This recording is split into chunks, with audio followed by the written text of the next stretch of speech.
Welcome to Slabnomics. Today we're going to be talking about, does this bull market still have legs for sports cards and TCG?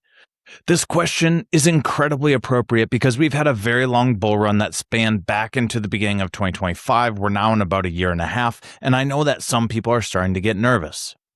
I've had a few episodes that have dealt with the data around what 2020 and 2021 looked like as a bull market, how that differed from the bull market that we're in right now.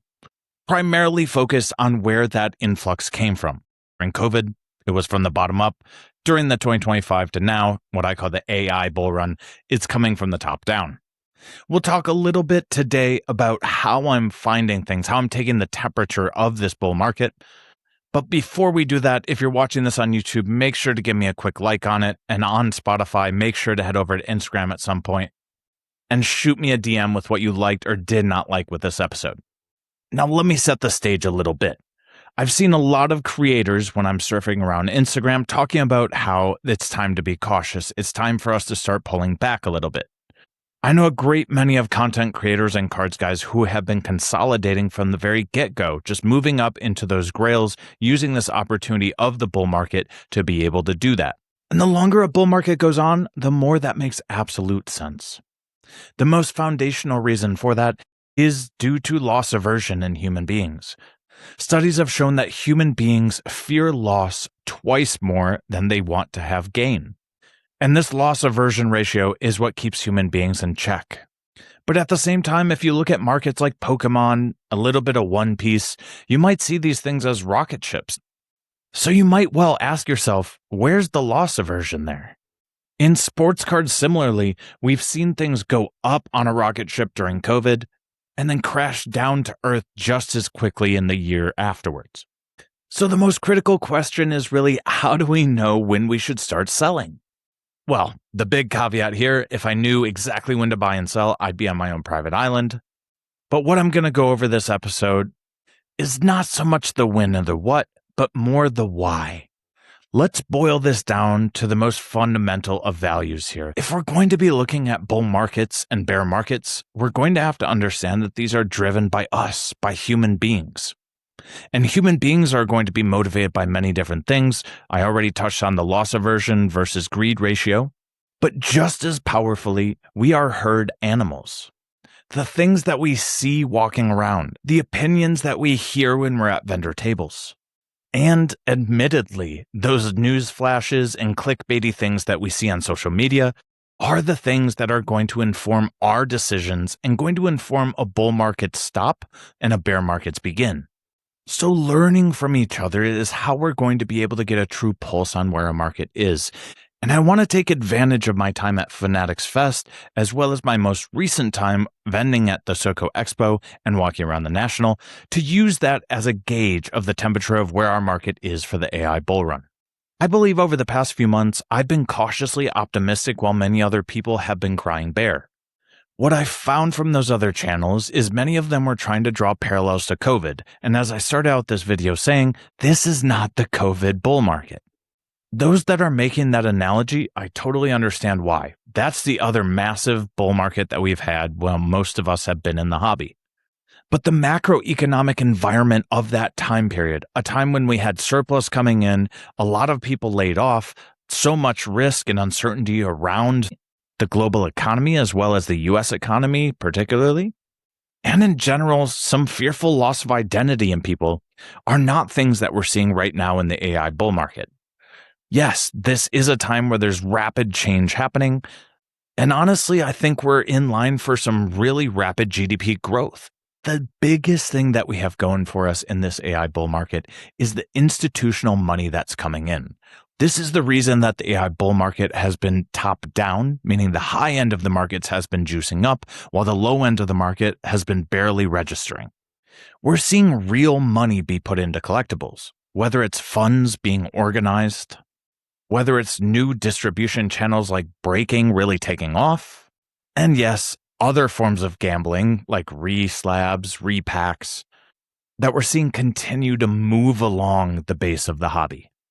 We've seen demand ratchet up not only in major sports, but again in Pokemon, and now with a new entry in One Piece over the past 4 years. And it's not just isolated there. We're also seeing Disney really go on a rocket ship as well. And new massive influencers like Gary Vee entering the space very strongly with their own brands under Topps Chrome umbrella.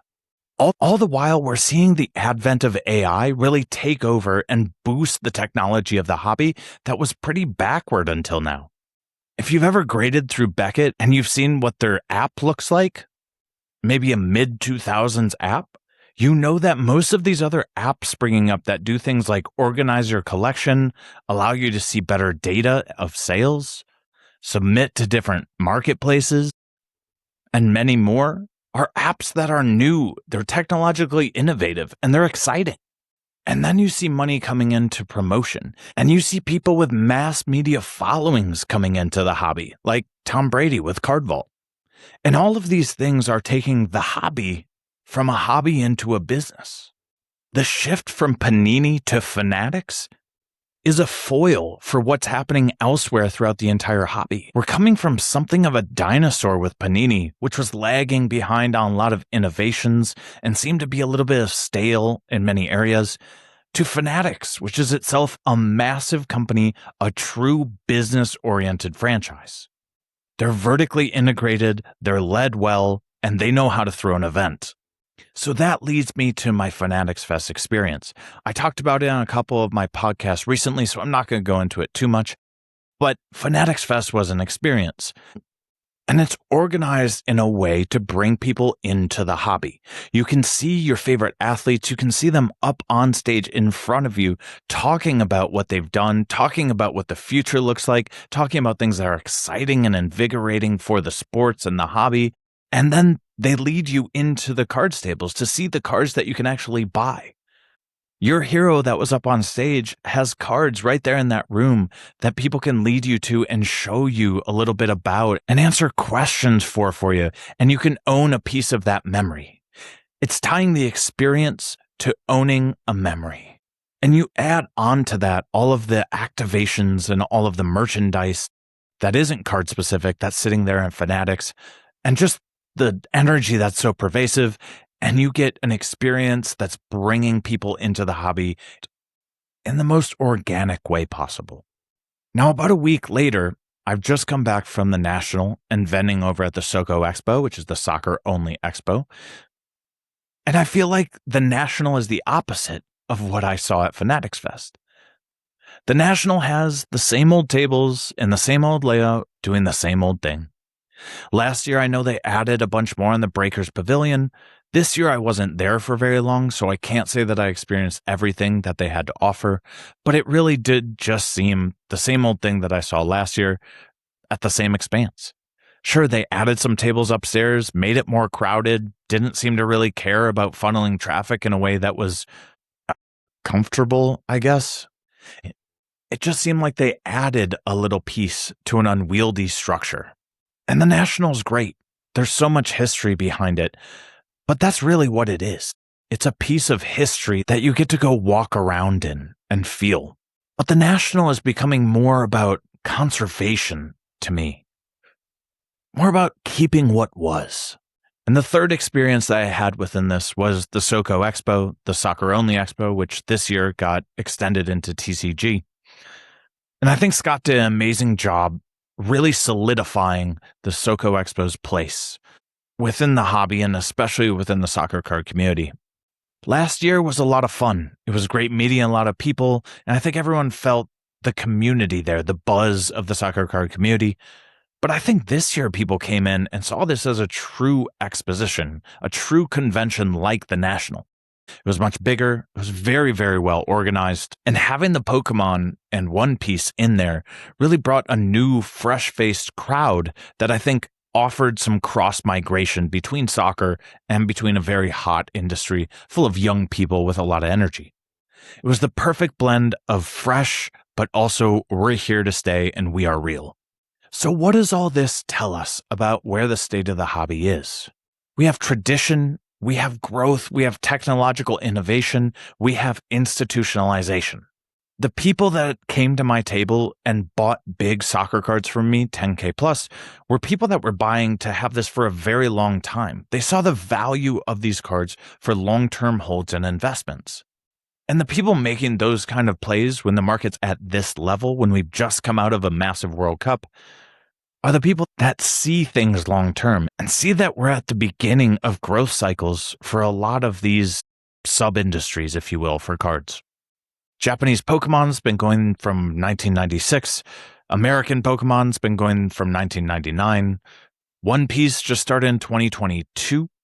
And the soccer cards really got their start in 2014, if you want to take it into the modern realm. When we think of sports cards, we think of the old history of baseball, all those massive vintage cards like the 1952 Mantles. Or maybe we think of those early 70s basketball cards when they were just getting started. Or those football cards in the 60s and definitely in the 80s when there were some amazing cards. Then you line up something like Pokemon, something like Disney, which has one of the most massive IPs out there. Something that Bandai is making so incredibly well, so deliberately with their TCG, as well as their anime, as well as how they print and distribute cards with One Piece. And tack on soccer as the biggest sport in the world and just really getting started in the modern realm. There's a lot of exciting things going on. And I haven't even mentioned yet things like F1, which had their Grail set in 2020 with Topps Chrome Sapphire. It might seem crazy to say this, but I think we're young in the hobby. And I think the people that are buying amazing, rare Messis and Hollands, they know that. And I think people that have been buying Disney for a long time, they also understand that. And look, I'm not going to say this bull market is going to go on forever. In fact, I'm going to tell you it's not. There's going to be a pullback at some point. I don't know how long it'll last. But that happens in the stock market too. And if you've been following the stock market for some time, you know that the feeling of a pullback in the stock market, a bear market in equities, is a different feeling than you might have felt if you were in cards in 2022. In cards, you felt like the world was falling, I'm sure. Might have felt, well, that was fun while it lasted, but now it's all over maybe. But think how you think in the stock market. Unless the whole world's going to be burning down, you know that that's going to be coming back at some point. And so most people, unless they're totally over-levered and they've gone far past their means in the stock market, are fine with a little pullback. It's natural. It's normal. And I think we need to start having that maturity in cards because I think it's going to be more like that. I believe the macroeconomic situation for cards is still incredibly positive at this time, but we're going to have pullbacks. We're going to have recessions in cards, and that's healthy. And I think that healthiness was echoed in all three of these different stages that I saw. The temperature that I took at all three of these places, Fanatics Fest, the National, and SoCo Expo, was all extremely healthy. There's a lot of passion for the people that love the cards. They enjoy being at trade night and being able to work deals with people. The vendors that are there that are respectful, communicative. Then the vendors that have been there a long time, showing the history, showing their big dogs that know how to play in that sandbox. And buyers, I think, that are more measured than ever before. I didn't get the feeling most of the time when I was selling cards over at SoCo that people were just buying to flip a quick profit. Sure, people would haggle, and I'm sure some of them were going to try and flip it. And overall, it just felt like a marketplace. It felt good. So if you're feeling like the bull market's been going on for a while now, and you're getting a little bit worried that it might not last much longer, just remember that at the basis of all of it, we're human beings that make up these markets. Watch what the humans are doing. Get out there to shows, whether it's just local ones or bigger ones if you can. Try and read the room. Gauge how the people are, both on the buying and the selling. And that's going to give you a good idea of if the market's running too hot or if everyone's just excited to be in a great macroeconomic time. If you've gone this far for Slabnomics, thank you so much, as always, for listening. It was so great to meet so many of you out at SoCo Expo. Thanks so much for saying hi. One of my favorite things is seeing you guys out there in the wild. If you enjoyed this episode and you've been having these conversations with friends of yours, make sure to kick this episode to them if they don't know Slabnomics yet. and shoot me a DM with any of your thoughts as always on Instagram. That's all for me this week. As always, keep building, and I will talk to you later.